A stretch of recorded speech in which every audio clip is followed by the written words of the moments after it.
Columbia Association's watershed manager, and this is the last of our cicada talks. We've been watching them. All the birds are full. All the geese have been out there eating them. Everybody's full, and there's still millions of them flying around.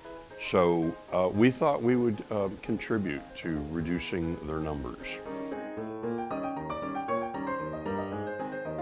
So today for our cicada luncheon, we have some plain cicadas on habanero jelly on crackers. We have some chocolate covered, and we have some cicada banana bread.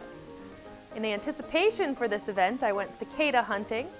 So the ideal cicadas are the white ones, the freshly emerged ones.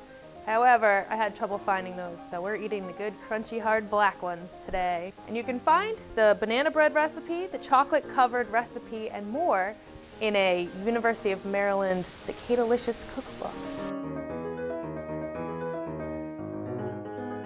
Here's the bowl.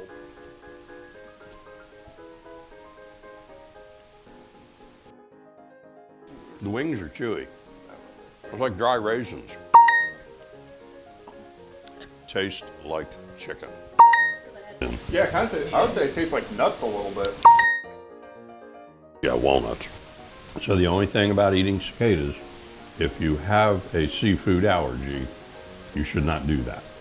Somewhere back in there, they're related to not shellfish, but shrimp or something like that.